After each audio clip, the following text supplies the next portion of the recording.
The information and views expressed by our host or guests on the Unlock Potential podcast are their own, and not a substitute for professional medical or fitness advice. Always consult with qualified healthcare or fitness professionals before starting any new exercise program or making changes to your current routine. Keeping us healthy in the long run is about managing our overall recovery and overall energy. And so there will be times where we want to push maximally, and there will be times where we want to make sure we're holding back just a little bit. And each of those is necessary for your long-term development of both energy in the muscle and supplying that energy with good fresh blood supply. Hello and welcome to Season 2 of Unlock Potential. I'm Brian Delaney. Our focus this season is fitness. I'll be joined by Dr. Duvall, who's going to guide us through his protocol for getting into your best shape so we can live our best lives and serve others well. Hi, and welcome back to Season 2 of Unlock Potential. This is Episode 10, where we're going to talk about the movement cue priorities for maximizing safety and performance. As we've talked about in recent episodes, there are layers of tissue damage and healing that occur as we work to build our body to be the physically fittest we can be so that we're maximally helpful to others. And when we have those layers of damage and recovery, and sometimes we go through processes that will ignore those things and create layers of injury and illness, we need to know how to untie that and keep ourselves safe in the long run. As an early chiropractic physician and strength coach, I learned that what the movement looks like to me as a coach from the outside of the person was what was going to keep them safe. But what I've learned over my years is that it's more about what it feels like on the inside to that person for them to untie those layers, as opposed to what it looks like to me as a coach on the outside. And as I learned those things, I said, I still want to maximize their performance and I still want to keep them safe. And so what are the priorities that they need to focus on in order to go through that progression? Well, today we're going to go over the 5 key factors that will keep you safe and maximize your performance. The first principle, the first priority is to both move as quickly as you can against gravity and control as you go down with gravity. When we want to maximize our performance, we want to maximize the speed at which we're moving, and we want to maximize our ability to move weight as we're trying to move quickly. Now, these purple lines right here represent different muscle fibers. This is our brain and spinal cord in the green right here, and we've got one nerve firing one section of muscle here. What this is called is a motor unit. And so when I move a little slower, or when I move lighter weight, I'm only going to fire the amount that I need, not everything I have access to. But as I put my intent to move quicker and quicker, my brain, when it reaches a limit, will then add another motor unit to help out. And so if I'm moving 20 pounds as quickly as I can here, then I ask myself to move 40 pounds as quickly as I can. Because that was a limit, my brain fires a little bit more. Now, if I ask myself to move 60 pounds as quickly as I can, that's a little bit of a limit. And my brain is going to say, hey, let's put pieces in place so we can fire that extra section as well. And so development occurs by intending to move as quickly as you can with the most resistance you can, and your body puts those pieces in place. Now, when it fires that, it fires like a shotgun. It sends as many impulses as it can to as many muscle groups as it can in a, hey, whoever's capable, let's help out. Now, as we move over, coordination is also important in order to balance safety and performance. Because if I fire my muscles at the wrong time, I can tweak a joint. And so the black here in the middle represents the shin bone at the bottom, the thigh bone at the top. This is the knee joint here. We've got some muscles on the front side, often known as the quadricep. We've got some muscles on the back side, often known as the hamstrings. Now, as the knee bends, the quadricep needs to get longer through a section, and the hamstrings need to get shorter through this section. Now, that is a timing issue that if the quadricep does not lengthen as quickly as it should, you're going to pinch the joint. If the hamstring does not shorten as quickly as it should, you're going to lose stability of the joint and it's going to slide away from where it should be. And then as I go to straighten the knee back out, the reverse of that needs to occur.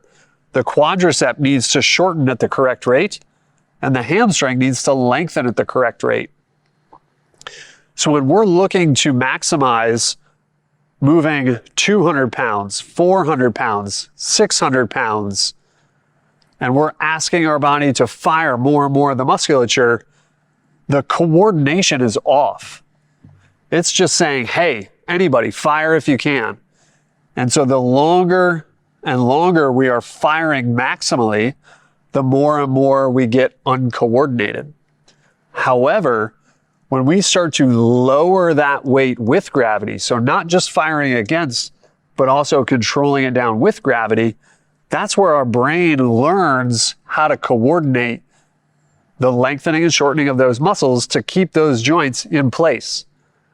And so every single time a weight is lowered down in the stay active method, you move steadily and touch softly. And every time you move against gravity in the stay active method, it's quickly and explosively. Now, this occurs not just the lengthening and shortening of one particular joint, but also the coordination of multiple joints at a time. And so we need to lengthen and shorten around the knee joint, around the ankles and toe joints, around the hip joints, each of the spinal joints, the shoulder blades and rib cage, the elbows, wrists, and fingers. And so controlling down and exploding back up gets as much of that musculature to fire as we can, and then coordinates the pattern over time. Now, this gets most out of place when I see people do deadlifts. A deadlift is where we grab a weight off the ground and we stand up with it until it's about at the height of our hip. Often I see people then drop the heavy weight, grab it, pick it up, and drop. Another place I see this is when people do cleans where they pick a heavy weight all the way to the shoulder, or snatches where they pick a heavy weight all the way up overhead. Now, each of those times that they drop it, they are teaching their body to fire more and more musculature, shotgun approach, more and more and more, but they're losing coordination by not controlling it down as well. And so in the stay active method, when we become capable of moving faster and we become capable of moving heavier and heavier weights, we also control and touch softly on the ground. Hey everybody, Brian Delaney here. I hope you've been enjoying our second season of Unlock Potential as Corey and I break open some great fitness advice as well as just other life advice that we know is going to help you and add a ton of value. If you're just a casual listener, soak up the content we're bringing you. It's exceptionally valuable content at no cost to you. But if you're like me and you're like, I want the next levels, I want more information, I want more in depth, I want the extra content, come join us as one of our Patreon subscribers. Support the channel, get to the next level, and unlock your potential. Now that first movement cue helps us stay safe and maximize performance in each and every repetition within the moment. Now these other cues start to move us towards a longer term performance and safety. So we've got in the moment controlling down and speed on the way up. and the next two start to help us over a series of reps and over a series of intensity levels throughout each workout. There's range of motion that can be maximized in each exercise. By maximizing the range of motion, we maximize the amount of muscle that gets exposed to strain and the opportunity for that muscle to fire more and more of its use from the nerves. The black here represents a joint, and the purple on the side represents 4 strands of musculature that attach through a tendon to this bottom bone. Now I've thickened each different section of musculature in order to highlight the part that's being used as that joint changes its range of motion. So they have done biomechanical studies, and they've seen that when a joint is straighter, there's musculature farther away from the joint that fires more in order to get that joint to stabilize and move at that range of motion. But as the joint starts to bend a little bit, instead of the outermost fibers of the muscle firing, it moves in a little bit. So if I were to maximize speed here and control here, I would get more musculature on the outside of the muscle, but not as much deeper. But as I increase that range of motion a little bit, and I maximize my speed here, and I look to coordinate and control here, I get more firing of some deeper muscle fibers.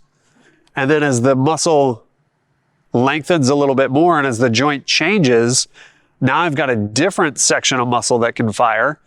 And as I maximize the joint range of motion, it's the deepest muscle fibers that fire. And what that means is I can move any joint through a short range of motion and get a lot of mass through one section. But as soon as I go outside of that range of motion, all of a sudden I'm weaker. And so I need to be focusing on each and every repetition, maximizing the range of motion I can get while I move quickly against gravity and control with gravity. If I do anything that shortens the range of motion, what ends up happening is I get pockets of weakness that eventually make the joint unstable when I reapproach that range of motion. Any exercise that we go over in the Stay Active method will have prescribed maximal ranges of motion for the start and the finish. And so you're going to want to make sure that you hit those maxes each and every repetition. Now, as we're moving through and we have good range of motion, good speed, and good control, we then want to find the appropriate level of ease or effort for while we're moving through. Muscles are a protein balloon filled with sugar water. When we talk about muscle growth or muscle tone or muscle hypertrophy, often what we're talking about is filling those protein balloons with sugar water. Now, when I move this muscle section right here over and over and over, and I challenge it, I start to deplete some of that sugar water. And with the right recovery process, my body fills it back up with sugar water and adds a little bit more. And as it adds more and more of that sugar water, it starts to bulb out much like a balloon. You'll notice the red here beside the purple muscle fiber. The red represents blood supply. If there's a lot of blood supply next to a muscle, it's easy to get that filled back up with sugar water, and your recovery is faster. Now, when I try to move quicker and I start to fire more musculature, so I move quickly against gravity and my brain fires that next section of muscle, I can start to challenge the sugar water supply in there. And because it's got some pretty good blood supply next to it, it starts to fill back up.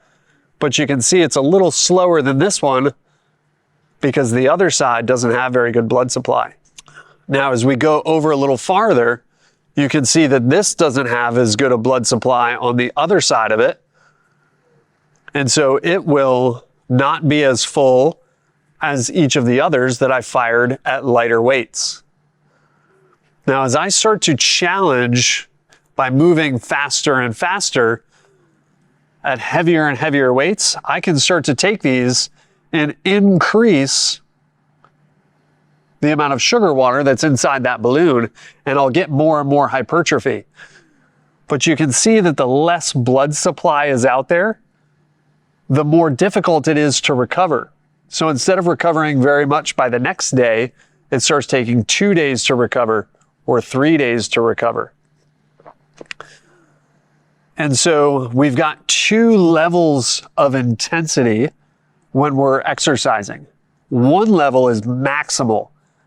We're getting as much musculature to fire as we can, and we're challenging as much of that energy supply as we can. That's called strength work. And what that does is that starts to challenge some of these other pieces and starts to fill them with energy. But then we want to back off of that intensity. We don't want it to be maximal. We want it to be a little bit more comfortable. And when we do things with more comfort and more ease, we start to challenge the actual blood supply as opposed to the energy that's in the musculature. And so the recovery from that becomes not adding more energy to the muscle itself, but increasing the capillaries or the blood supply of that musculature.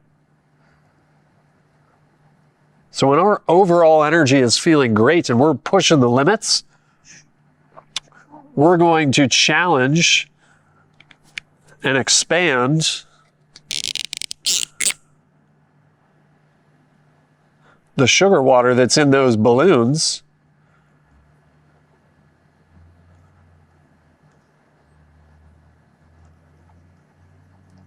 And then because that was uncomfortable and difficult work, we're going to be a little bit more tired and we're going to need to recover. And when we're tired and we need to recover, not doing anything doesn't help us with our blood supply. But working just at those inner edges starts to help us improve that blood supply. And so when this was 20 pounds, this was 40 pounds, this was 60 pounds, and we start to push ourselves for 80, 100, 120, 140, out here is uncomfortable and takes longer to recover from. In here is now a little bit easier, and we start to increase that blood supply. So keeping us healthy in the long run is about managing our overall recovery and overall energy. And so there will be times where we want to push maximally, and there will be times where we want to make sure we're holding back just a little bit. And each of those is necessary for your long-term development of both energy in the muscle and supplying that energy with good, fresh blood supply. Check out the official Unlock Potential store, where inspiration meets style. Explore our exclusive collection of gear inspired by the transformational messages straight from our Unlock Potential podcast. From trendy apparel that embraces the power of positivity to accessories that fuel your motivation. We've got something for every go-getter. Spread the messages of empowerment, energy, and motivation that you get from the Unlock Potential podcast by grabbing your gear today. Now, those earlier priorities start with safety and performance being maximized rep after rep and set after set. Now we're going to start to talk about how to incorporate exercise after exercise and then tie it all together with what it looks like to a coach. We want to follow a program that is specific to our needs. And so when we talk about the Limber test and how our body is feeling physically, emotionally, mentally, and spiritually, what that does is that allows us to maximize our efforts when they're ready, and it allows us to maximize our recovery when that's necessary. Now, I've got 5 diagrams here of human skeletons with purple sections that represent muscle. This person right here in the middle can be well developed in their musculature of their upper body, their torso, and down to their legs. And how they will recover from different exercises will be a little different from this individual over here, who is well muscled on his upper body and torso, but less well muscled down on his legs. And so if I gave these 2 individuals the exact same plan day after day, he would not recover as easily on his legs as this individual. And so over time, their ability, their safety, and their performance would start to deviate. So if we ignore the symptoms of that lower body not recovering because it's not as well muscled, we would start to put him at an increased risk, either challenging him to overuse his upper body or under-recover on his lower body. You can see over here we have somebody the opposite of that. This individual is well muscled on their torso and legs, but not as well muscled on their upper body. I see this often, this deviation, in people who run often and competitively when they're younger. They tend to have more well-muscled lower bodies. People like soccer players or cross-country runners. Over here, with the well-muscled upper body and torso, I may tend to find more in somebody who really focused on bodybuilding and hypertrophy work for their upper body, but did less of that for their lower body. Now, we can have upper body, lower body differences, but we can also have differences upper body one side versus the other, and lower body one side versus the other. And so you can see that all of these variations would respond differently to the exact same program over and over. And how their body worked its way through in order to achieve the layers of performance and recovery necessary would change, and they have to follow a program specific to their needs if they're ever going to improve that over time. Now, this is the musculature. This is the sugar water that's present within their body, held in those protein balloons of our musculature. But it doesn't necessarily take into account the blood supply that's present in those areas as well. And so I could have somebody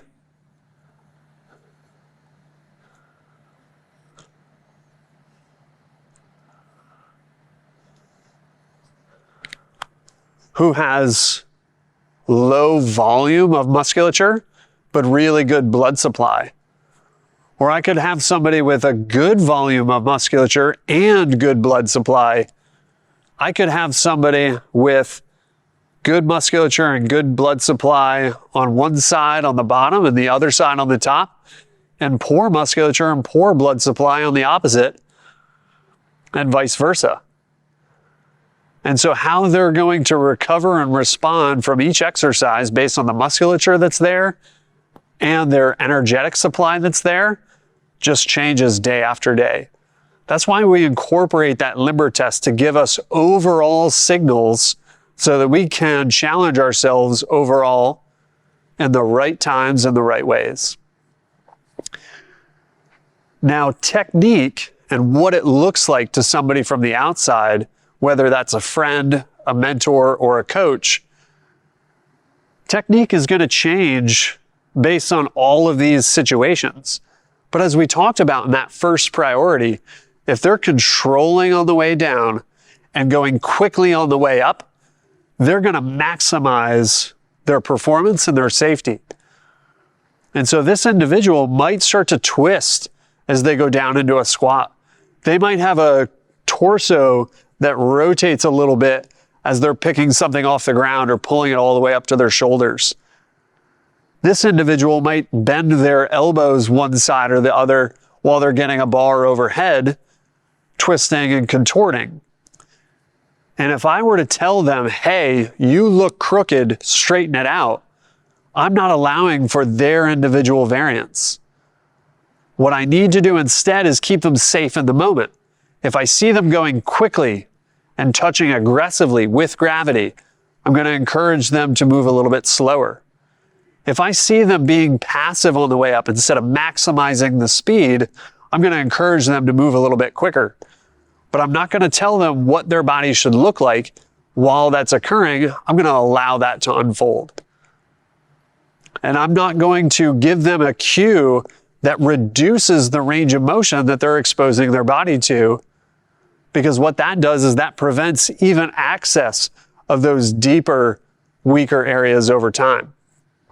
I see often in squatting, people sink their hips low to the ground and come back up, and coaches see the knees waver one side or the other, and they say, hey, only go as far down as you keep those knees in a good, safe place. Unfortunately, what you're doing is you're preventing them from accessing deep musculature around the hip and deep musculature around the knees and the ankles. And if we allow that extra range of motion in a coordinated and explosive way, that's going to allow them to stay safe and maximize their performance. And in the long run, you may see that technique correct itself over time. We are all experiencing layers of tissue damage and healing right now. We've had situations in the past where we chose to ignore the symptoms of that and put off the healing until later. That led us to either injuries or layers of illness that created energetic blocks and limitations to our current lifestyle and goals. If we bring all of those symptoms right back to the moment, we get to move as quickly as we can against gravity, and we get to control ourselves with gravity. We get to maximize the range of motion that's appropriate, and we get to find the right balance of effort and ease for what we're taking on right then. We're going to choose a goal. We're going to choose a program that's specific to our goals, and we're going to get technique advice that allows us to support all of those other priorities. When we do this, we're going to untie, unweave, and unwind those years and layers of damage and illness. We're going to heal ourselves and maximize our performance so that we are maximally helpful to others. I've undergone it myself. I've seen dozens and dozens undergo it for themselves, and I'm really excited for you to take this on and see what you're capable of in helping and service to others. Please join us on Patreon and again next week as we start to learn more and more about the Stay Active method and how we can maximize our performance. Most exercise programs tried to hold that predictive model. You want to get stronger? I know how to make you stronger. Here's what you do Monday, Wednesday, Friday over the next 6 weeks. Yeah. Take 1 week down, then really push it and see what happened. Yeah. What we try to do instead is respond instead of predict. Okay. We look at the overall situation. We have people check in on where they're at that day, and we say, hey, based on where you're at today, here's the best next step. Not the best 6 weeks, here's the best next step. And as they take that step that day, we adjust it over time, and we let them adjust themselves over time. So the program is responsive to the layers that they're going through, as opposed to predictive for where they're going to be in the future. Thank you for joining us for this episode of Unlock Potential. For exclusive content, make sure to subscribe to our Patreon. Follow us across all socials at @TheBrianDelaney and visit our website at thebriandelaney.com to shop our gear and see what's coming up next.